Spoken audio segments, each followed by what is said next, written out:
नमस्कार, स्वागत है आपका। आप देख रहे हैं वैदिक जागरण न्यूज और आपके साथ मैं हूं ईशा खान। चलिए शुरुआत करेंगे बुलेटिन की बड़ी खबर के साथ। भारतीय जनता पार्टी की राष्ट्रीय कार्यकारिणी की 2 दिवसीय बैठक 16-17 जनवरी को दिल्ली में होगी और इसमें पार्टी के राष्ट्रीय अध्यक्ष जेपी नड्डा के कार्यकाल में विस्तार को मंजूरी दी जा सकती है। इस बैठक में कई राज्यों के आगामी विधानसभा चुनावों के लिए रणनीति पर विचार किया जाएगा। साथ ही इसके अलावा अगले साल होने वाले लोकसभा चुनाव की तैयारियों का भी जायजा लिया जाएगा। पार्टी प्रमुख के रूप में नड्डा का 3 साल का कार्यकाल इस महीने के आखिर में पूरा हो रहा है और इस बात की पूरी संभावना है कि आगामी चुनावों को देखते हुए उनका कार्यकाल बढ़ाया जा सकता है। सूत्रों ने बताया कि हाल में हुए विधानसभा चुनावों में पार्टी के प्रदर्शन और केंद्र में भाजपा की सरकार के कामकाज पर भी बैठक की चर्चा हो सकती है।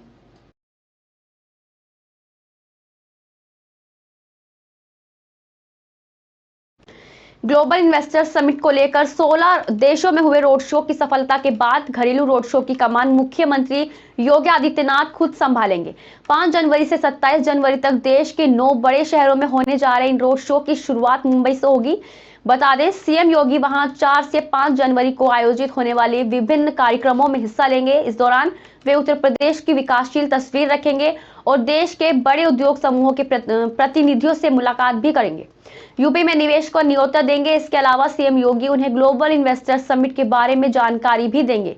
उन्हें ये भी बताएंगे कि किस तरह से यूपी देश में वैश्विक निवेश का एक बेहतर गंतव्य बनकर उभरा है और दुनिया भर के निवेशक यूपी में निवेश के इच्छुक है।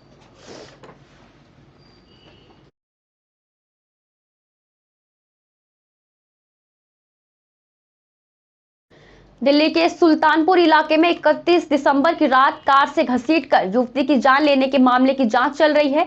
उसी रात ग्रेनो में भी ऐसी ही दर्दनाक घटना सामने आई है। शनिवार रात जब लोग नए साल के जश्न की तैयारी में जुटे थे, उसी दौरान करीब 9 बजे डेल्टा 2 सेक्टर के पास तेज रफ्तार कार में सड़क किनारे पैदल जा रही बीटेक फाइनल ईयर की 2 छात्राओं और एक छात्र में पीछे से जोरदार टक्कर मार दी। पीछे से दूसरी गाड़ी में आ रही एक महिला ने घायल स्टूडेंट्स को अस्पताल में एडमिट कराया। इलाज के बाद एक छात्रा और छात्र को अस्पताल से छुट्टी दे दी गई, लेकिन गंभीर रूप से घायल दूसरी छात्रा जीवन के लिए संघर्ष कर रही। सिर में इंटरनल ब्लीडिंग होने के कारण वे कोमा में भी चली गई है।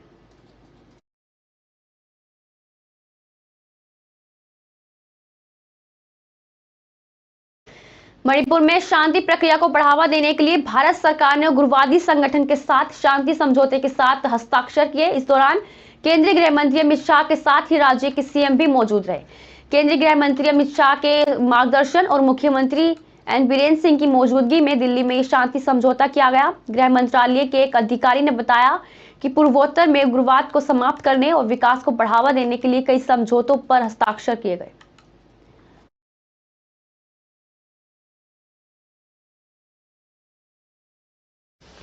उत्तराखंड के जिला हल्द्वानी में सरकार ने जो लगभग 70 साल से रह रहे मुस्लिम बस्तियों को जबरन लगभग 5000 घरों को बेघर करने का फरमान के बाद उनकी लड़ाई को मजबूती से लड़ने के लिए पहुंचे भीम आर्मी राष्ट्रीय अध्यक्ष मनजीत सिंह नौटियाल कहा, मेरे मुस्लिम समाज के घरों की एक भी ईंट हटाई तो जो आंदोलन होगा उसकी जिम्मेदार उत्तराखंड सरकार होगी।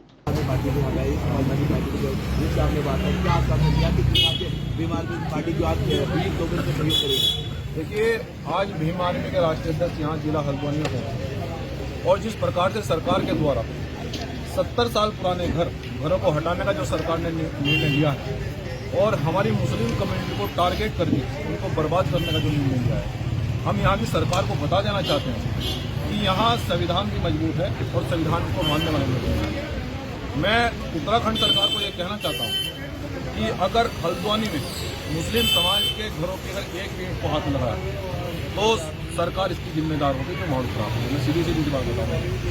हम पूछना चाहते हैं कि जब यहाँ प्रदेश के जो हल्द्वानी है हमारा मुस्लिम समाज और जो ये बस्ती है वो बिजली का बिल पे कर रही है, नगर पंचायत की टैक्स पे कर रही है, सब्जी को टैक्स दे रही है, तो इनके घरों को 70 साल पुराने घरों को कौन आदेश देता है तोड़ने के लिए? ये जानबूझकर मुस्लिम समाज को बर्बाद करने की जो तैयारी की जा रही है, इसको भीम आर्मी किसी सूरत में बर्दाश्त नहीं करेगी। और यहाँ से लेकर भीम आर्मी और मनजीत सिंह नौटियाल यहाँ से लेकर दिल्ली तक बहुत मजबूत है। सुप्रीम कोर्ट से हमारी लगातार वार्ता हो रही है, जो वकील है हमारे सीनियर एडवोकेट है, हम लोग यहाँ से लेकर सुप्रीम कोर्ट तक मजबूती से लड़ेंगे। हमारे भाई जो यहाँ सिद्दीकी साहब है बड़े भाई हैं, ये आंदोलन को लीड कर रहे हैं और हमारी मजबूती से वार्ता चल रही है। तो हम प्रशासन को भी और शासन को भी यहाँ ये कहना चाहते हैं और चुनौती भी है हमारी कि आपको इन घरों को तोड़ने का कोई राइट नहीं है। 70 साल पुराने घरों को तोड़ने का आपको किसने राइट दिया?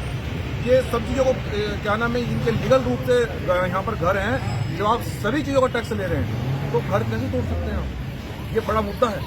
और जब मुस्लिम समाज को यहाँ पर जिस प्रकार से सत्ता में बैठने के लिए यहाँ मुस्लिम समाज को दबाने की कोशिश की जा रही है, तो मुझे यहाँ के प्रदेश की जो टीम ने बताया कि भाई मुस्लिम समाज को वहाँ बर्बाद करने की जो तैयारी चल रही है, तो हमने ये निर्णय लिया कि पूरी बीमारी वहाँ पर जाएगी। संविधान को लेकर हम लोग आए और लड़ेंगे मजबूती से। पुलिस की और सरकार की जितना दम है, अगर पुलिस गोली चलाना चाहती है तो मनजीत सिंह नौटियाल का सीना है। संविधान लेकर मैं बैठा हूँ, पूरी बीमारी बैठी है, चलाए लाठी चलाए गोली चलाए। हम लोगों ने आजादी की लड़ाई पहले भी सीने पर खाई है और देश में आजादी के लिए, संविधान की सुरक्षा के लिए हम लोग बढ़ते हैं। आपने एक बात की कि मुस्लिम समाज है, इसमें तो कुछ हिंदू परिवार भी है। कितने हैं बताइए मुझे, कितने हैं? 98% मेरा मुस्लिम समाज रहता है यहाँ पर और मैं रात में सो नहीं पाया जिस समय यहाँ पर आया। तो उनके मकान तोड़ देने चाहिए। क्यों तोड़े जाए उनके? ये जातिवाद की लड़ाई नहीं है। अभी आपने कहा ना कि मुस्लिम समाज नहीं, 90% कुछ मैं वही कह रहा हूँ, 99% मेरा मुस्लिम समाज रहता है। अध्यक्ष जी, कुछ राजनीतिक लोग अपने रोटी सेक रहे हैं इस मुद्दे में, गरीबों को जाने रहा है, अपने वोट बैंक पक्का कर रहा है अब भी, लेकिन राजनीति कहीं ना कहीं चल रही है, लेकिन गरीबों को नहीं सोच रहा है। भीम आर्मी का किसी पार्टी से कोई संबंध नहीं है। मैं अराजनीतिक व्यक्ति हूँ और भीम आर्मी अन्याय के खिलाफ है, किसी व्यक्ति के साथ नहीं। लेकिन यहाँ मुस्लिम समाज के साथ है, मेरा मुस्लिम समाज के साथ में अन्याय हो रहा है। मैं इतना परेशान हूँ, रात में सो नहीं पाया। जब 2 बजे मैंने देखा कि मेरा मुस्लिम समाज रोड पर घूम रहा है, मैंने कहा कि क्यों परेशान हो रहे हो? संविधान लेकर आपका भाई हाथ हो गया है, लड़ेंगे मजबूती से और यहाँ से लेकर सुप्रीम कोर्ट तक लड़ेंगे। 5 जनवरी को डेट होनी है, लेकिन अगर 1% अगर ऐसा कुछ होता है तो फिर क्या होगा? हमें न्यायपालिका ने पहले भी हमारे पक्ष में फैसले लिए हैं। हमें न्यायपालिका ने पहले भी न्याय दिया है और हमने बताया कि 2007 में जब हमारे